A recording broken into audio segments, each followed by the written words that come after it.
What's going on, squad? It's your man Unspoken Reviews, back again with another video, and today we're going to be doing a review of the new Batman television show, Batman the Caped Crusader, now showing on Prime Amazon Video, if you guys are looking to see where it is. Alright guys, a new animated show. We haven't had a new Batman animated show in quite a while, I think since the Batman cartoon. I'm not exactly certain where that was at, but you can actually find it on Netflix. I forget who actually started the show, but it is on Netflix. You can watch it there, or HBO Max. Alright guys, so I know the show has been getting some crap put on it. We do understand they have been doing some gender bending as well as some race bending with the Penguin. You know, some fans were not exactly happy about that, especially true diehard fans of Batman and Batman stories. And understanding that even though Penguin may not seem like the biggest threat, we all know that Penguin is pretty much the boss of the underworld. We all know that in the Batman comics, the guy can come off as very easily to be looked at as not as a threat. But in this show, you know, making them a female kind of affected everybody. And you know what? I kind of understood where that came from. It didn't bother me as much that people were mad about it.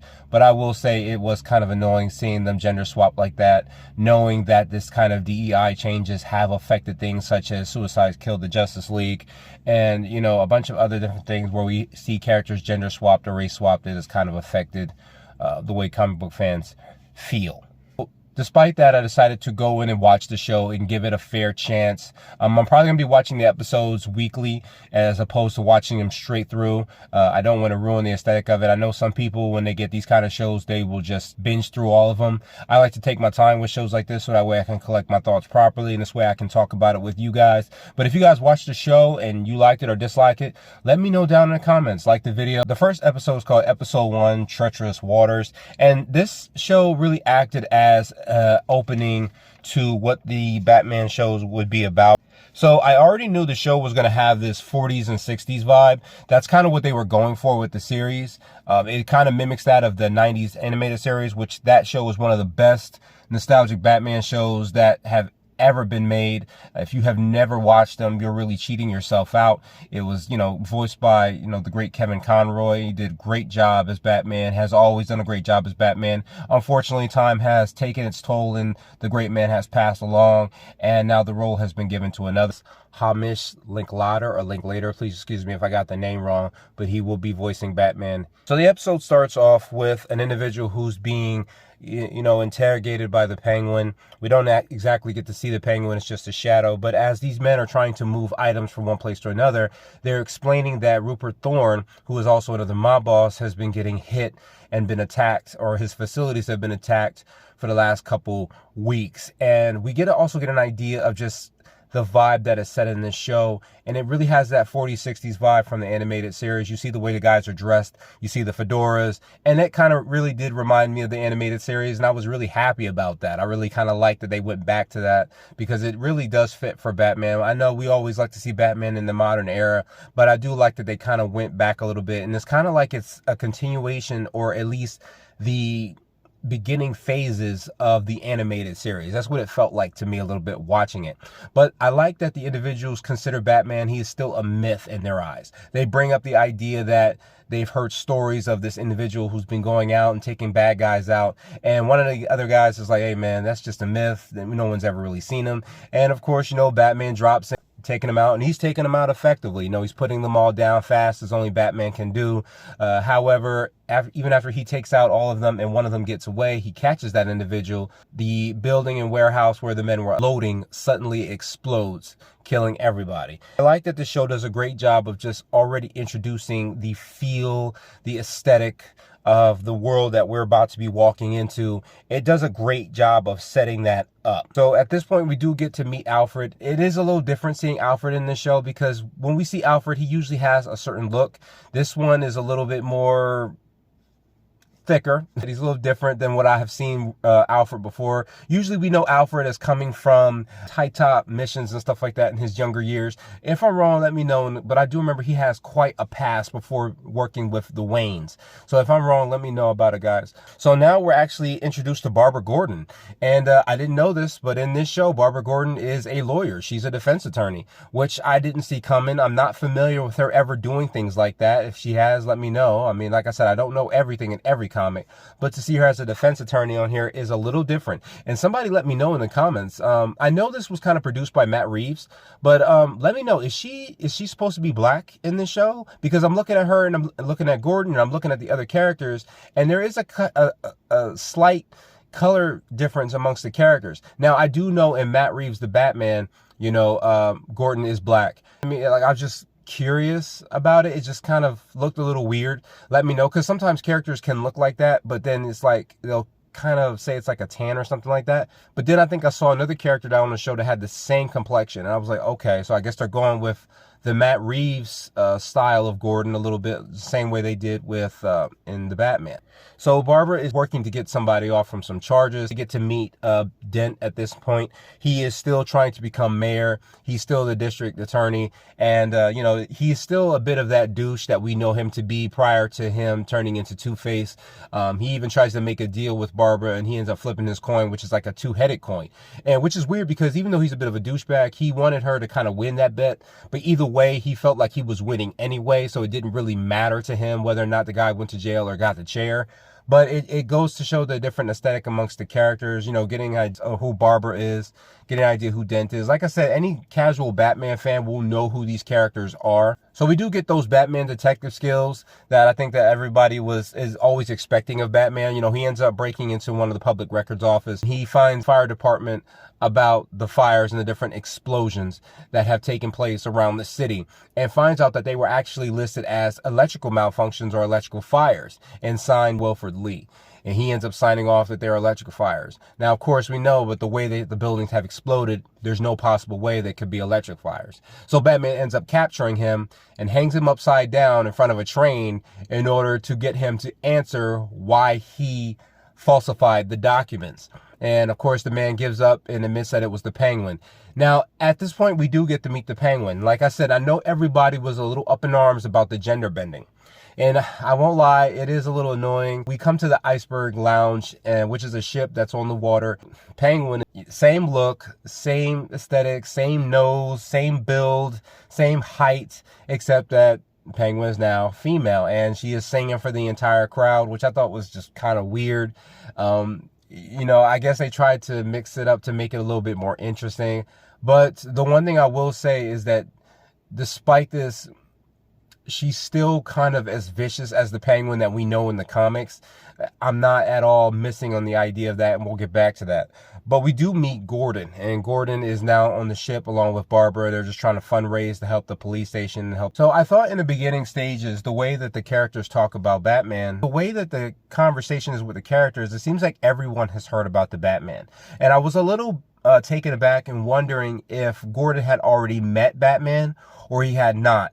And based off of other things we've seen in the series, it seems like he's never met him yet. So the relationship between the two of them has not been forged yet.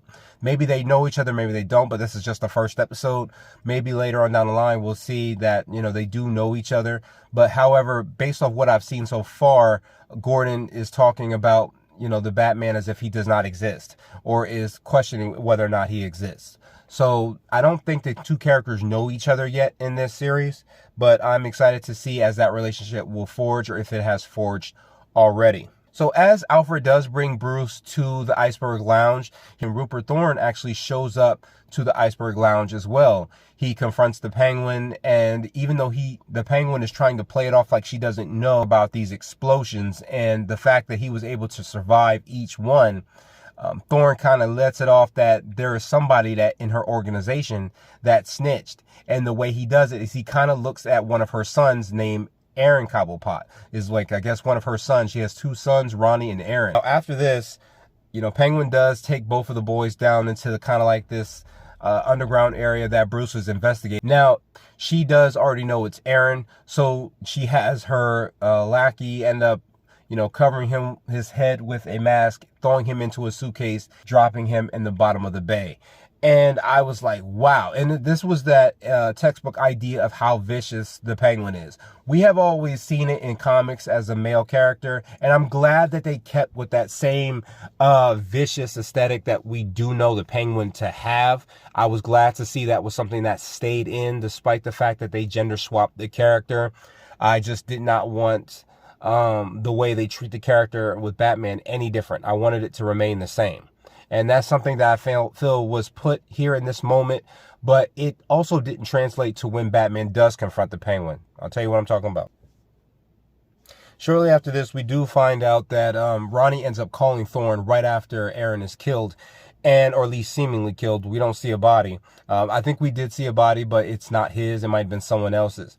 But there's a moment where, I'll tell you guys what I mean right at that point in time. But Ronnie ends up calling Thorn, and he admits that, she killed Aaron and that she will come for him next because he was actually the one that squealed, not Aaron, and that Ronnie took that fall and he knows who will come after him next. However, Thorn does leave him hanging out to dry, which is nothing to be unexpected with a mob boss. It's something that he should have already knew getting involved in that situation. So he does make a break for it, and he tries to go to Barbara Gordon in an attempt to get to James Gordon to, snitch on the Penguin and save his life or put him in protective custody.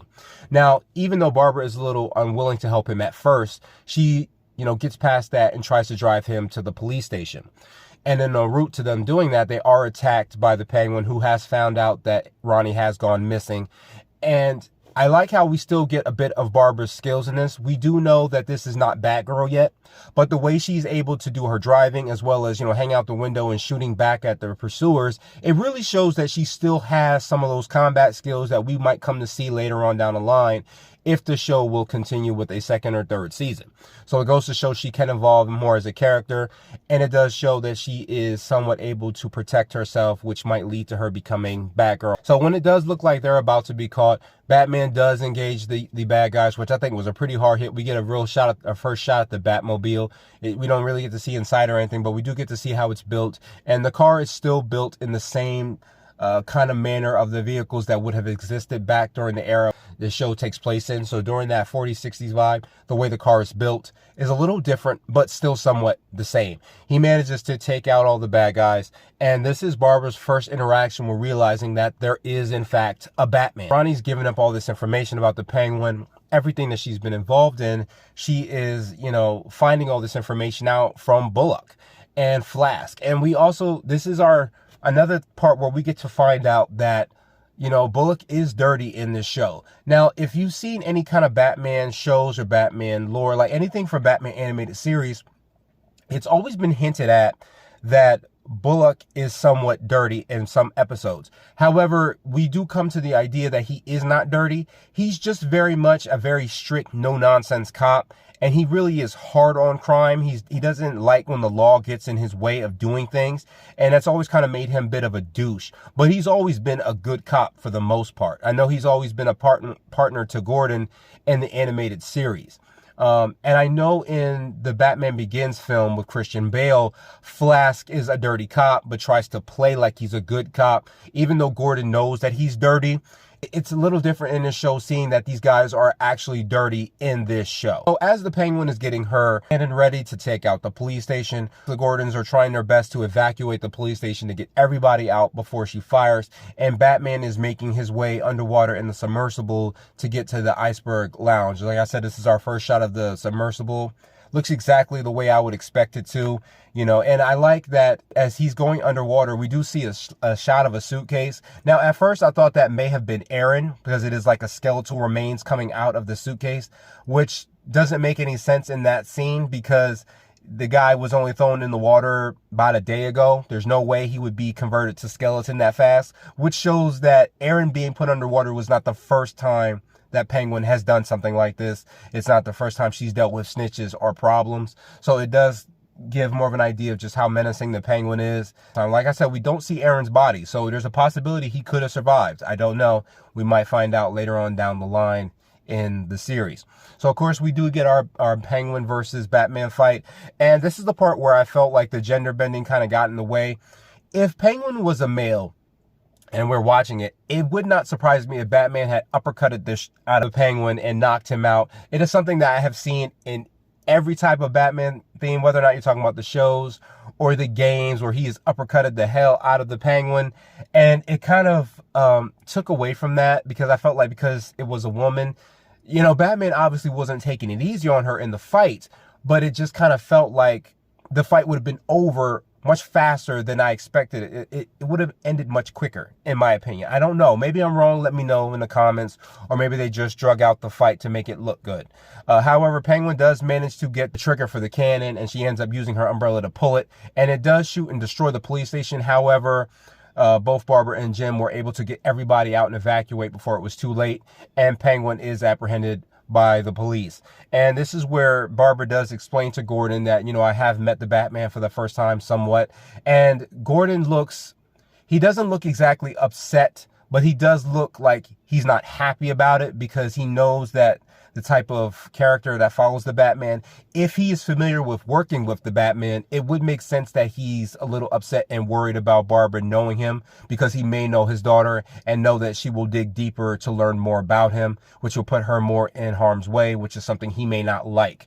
You know, or he may just not know the Batman at all at this point in time. Even despite the fact that Batman did take out Penguin, we see that he's not exactly excited about it, because he does know that now with her out the way, it does give Thorne more control over the territories that Penguin was controlling, and that there's a possibility that this can make things worse. And that does work well with Batman, the way that he views crime and justice, and knowing that there's always fallout for the action and the decisions that he's making, despite the fact that they are the right thing. So that was the wrap up of Batman the Caped Crusader, episode 1, Treacherous Waters.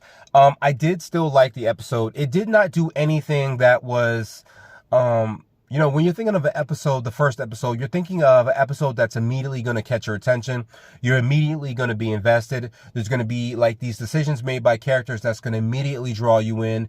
And I will say episode 1 did not do that. It does not have anything that stands out that makes you say, I can't wait to watch episode 2. I can't wait to see what these characters do. I can't wait to see what happens as a result of this. That did not happen in this episode. It was pretty much an introductory episode where we're meeting all these characters. We're getting the idea of their relationships with one another. We're getting an idea of their motivations. And I think that's all it was meant to do. But it just makes it hard to get people invested in it, especially if the show is not doing everything right in the beginning stages. And that means like the gender swapping, the racial bending and stuff. I think that's what I'm talking about when it comes to the changes that the series made and what it was hoping to do. Now, this is only episode 1, okay? There are quite a few more episodes left. I'm going to be watching those in the coming weeks and watching them bit by bit. I'm not going to binge them. I'm pretty sure everybody else will binge them. I'm not going to do that. I'm going to take my time with it and analyze it a little bit more. However, I feel like the show did exactly what it was supposed to do with both Bruce Wayne and Batman. We do know Batman is pretty much a mysterious figure. And we also get the socialite that is Bruce Wayne. You know, the philanthropist, the Joker, the way that he acts, you know, I don't mean like the Joker per se, but, you know, the way he acts around the public eye to give off this idea of this rich douchebag that is Bruce Wayne. You see this in the way he comes out the water. He'll make the same joke, you know, with Barbara Gordon, where he says, oh, it's not a joke. It's not a cruise until someone goes overboard, and then she doesn't laugh about it and she goes her own way. And then he goes around to this other crowd of people and says, oh, it's not a party until someone goes overboard. You know, he just switches the joke up to somebody else.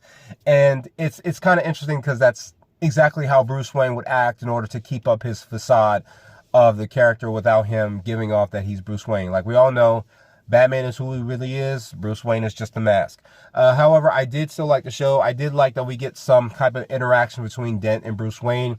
This way we get to see that they do have a friendship like we do expect them to have. I'm excited to see where the series does go. Hopefully it does pick up a little bit more. I know the next episode, I think we're supposed to be getting a little bit more deep in with, I believe, Catwoman. Let me know if I'm wrong. But I'm going to give the show its fair chance. You guys know I really do try shows a little bit more instead of just condemning them right away. But I hope you guys liked it. If you guys liked the show, let me know down in the comments. If you didn't like the show, let me know down in the comments. And like the video and subscribe, and I will catch you guys in the next one. Later.